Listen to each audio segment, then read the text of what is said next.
थोड़ी देर को लेके दिल दहल गया था कि भैया रिंकू सिंह खेल पाएंगे या नहीं खेल पाएंगे, लेकिन वो क्लैरिटी मिल चुकी है कि रिंकू सिंह खेल रहे हैं। सिद्धांशु कोटक ने बोल दिया है कि Rinku Singh will be back आज शाम तक, मेरे ख्याल जितना सुनने में आया है, और कल के मुकाबले के लिए ही विल बी अवेलेबल। कल का दिन बहुत इंपॉर्टेंट रहने वाला है यार।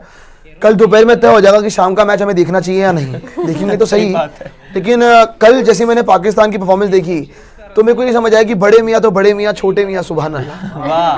मतलब जो पाकिस्तान ने परफॉर्मेंस दी है, मतलब दोनों टीम, दोनों तबाही मैं बोलूँगा, और दोनों ने ही बहुत ज़्यादा खराब गंद मचाया है। मतलब पर एटलीस्ट पाकिस्तान का ये कि इन्होंने नेट रेट अपनी डैमेज नहीं कराई। इंडिया की नेट रेट बहुत सॉलिड तरीके से डैमेज है, लेकिन दोनों के चांसेस अब बिल्कुल इक्वल खड़े हुए हैं कि दोनों की डिपेंडेंसी दूसरी टीम्स पे है। कल सब कुछ तय हो जाएगा। आज बाय द वे मेरे को लगता है पाकिस्तान की किस्मत भी काफी हद तक तय हो जाएगी, क्योंकि अगर न्यूजीलैंड जीत रही है तो मेरे हिसाब से वन साइड जीतेगी, श्रीलंका गेम में भी नहीं होगा। अगर श्रीलंका जीत गया तो फिर पाकिस्तान सोच रहा है उनका चांस है, तो फिर तो श्रीलंका का भी चांस है, श्रीलंका भी आगे जा सकता है। लेकिन England are through to the semifinals, पहली टीम बन चुकी है। और आपको मैंने सुपर 8 से पहले बोल दिया था, बल्कि सुपर 8 क्या, वर्ल्ड कप शुरू होने से पहले बोल दिया था कि इंग्लैंड जाएगा ही जाएगा। मैं तो वेट कर रहा हूँ निशु जी का उनको उतारने के लिए।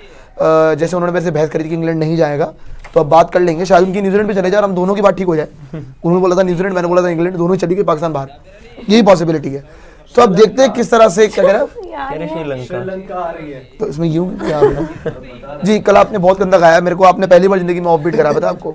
मैं पहली बार ऑफ बीट हुआ लाइफ में। कौन सा गाना था, मैं गाना भूल गया, पता नहीं कौन सा गाना था यार वो, कौन सा गाना, तोहफा तोहफा, पूरा जीवन मेरा क्या था जी वो बताना, वो एक्चुअली पहले तो बताना भी बड़ा मुश्किल है एक्चुअली। खैर आप सबसे पहले तो पॉइंट टेबल दिखा दीजिए, फिर सिद्धांशु कोटक जी की पीसी देखेंगे, जिससे बहुत कुछ क्लियर होने को मिलता है। लेकिन सवाल एक और है कि क्या अभिषेक ड्रॉप होगा या तिलक ड्रॉप होगा, इस चीज को लेके भी काफी हद तक आपको जवाब अब सीधे सीधे मिलते जा रहे हैं।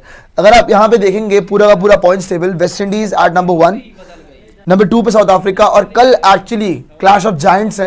ये दोपहर वाला मैच शाम वाले मैच से कई ज्यादा एक्साइटिंग है। हालांकि इंडिया का मैच है शाम को, लेकिन मैं इस मैच के लिए, क्या पूरी दुनिया इस मैच के लिए ज्यादा एक्साइटेड है, क्योंकि इस मैच में इंडिया की किस्मत लिखी हुई है कि इंडिया या तो आर या तो पार होगा। कुछ पता नहीं क्या हो सकता है, वेस्ट इंडीज साउथ अफ्रीका को हरा भी सकता है, और साउथ अफ्रीका चाहे तो वेस्ट इंडीज को वन साइड भी हरा सकता है। लेकिन जहां तक बात है इंडिया की, इंडिया अब अपने दोनों मैच तो जीत रही है, दूसरों पर डिपेंडेंट रहना है, और जिम्बाब्वे तो वर्ल्ड कप से बाहर ही है दोस्तों, उनका तो कोई मतलब लगता है नहीं कि कुछ खास हो पाएगा। वो बस ये है कि फ्री के 2 पॉइंट की सीटिंग को दे जाए। बट जहां तक बात है इस ग्रुप की, लोग कह रहे हैं most probably West Indies south Africa through करेगा। इंडिया अभी बहुत दिक्कतों में है, और क्यों दिक्कतों में वो मैं आपको समझाऊंगा कल के मुकाबले में भी। कल का मुकाबला, वेस्ट इंडीज का मुकाबला, दिल्ली अभी बहुत दूर है, इतना आसान नहीं है।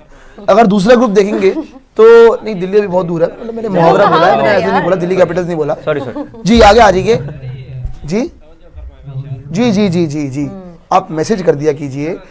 इंग्लैंड नंबर 1 पे है, अगर आप देखेंगे न्यूजीलैंड नंबर 2 पे है, पाकिस्तान नंबर 3 पे है, और श्रीलंका नंबर 4 पे है। अगर आप यहाँ पे देखेंगे तो इंग्लैंड जो है वो दोनों के दोनों मुकाबले जीत गई। ऐसा लगा नहीं था कि ये पाकिस्तान को हरा देंगे, लेकिन पाकिस्तान को हैरी ब्रूक ने अकेले दम पे हरा दिया। दैट वाज, मतलब मेरे ख्याल से the best knock bye Harry Brook. कल शाहीन ने भी बोला कि हैरी ब्रूक की तारीफ है, जिस हिसाब से उसने शॉट्स खेले, पिच बहुत मुश्किल थी खेलना, और हमने ऑलमोस्ट उनकी टीम निकाल दी थी, लेकिन एक हैरी ब्रूक, उन्होंने मान लिया कि हम हैरी ब्रूक से ही आ रहे हैं यार, वो मान गए हैरी ब्रूक से ही आ रहे हैं, वो इंग्लैंड से नहीं आ रहे। आगे अगर आप देखोगे सेकंड पे न्यूजीलैंड अगर आज जीतता है तो न्यूजीलैंड भी शॉर्ट अपना पक्का कर सकता है कि वो आगे जा सकता है। हाँ, न्यूजीलैंड अगर कम मार्जिन से जीता तो पाकिस्तान का एक आउटसाइड चांस है कि इंग्लैंड न्यूजीलैंड को हरा दे आखिरी मुकाबले में, तो हमारा मतलब बन सकता है। लेकिन पहले सिद्धांशु कोटक जी की पीसी देख लेते हैं। श्रीलंका का भी चांस है, अगर श्रीलंका जीत जाता है, और अगर श्रीलंका अगला मैच भी जीत जाता है तो फिर श्रीलंका थ्रू कर सकता है भाई, फिर श्रीलंका आगे जा सकता है। श्रीलंका के 4 पॉइंट हो जाएंगे और बाकी टीमें 3 पॉइंट पे रह जाएगी। सो श्रीलंका भी टेक्निकली अभी इनका, क्योंकि इनकी किस्मत इनके हाथ में है अभी भी। सो लेट्स सी किस तरह चीजें जाती है। पाकिस्तान तो अपना दूसरा मैच खेल के उनका मामला डन एंड डस्टेड हो चुका है।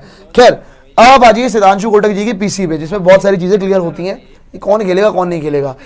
लास्ट मैच को लेके बोला, during the bilateral the batting was clicking, last game the batting was concerning, I am not looking at individual failures,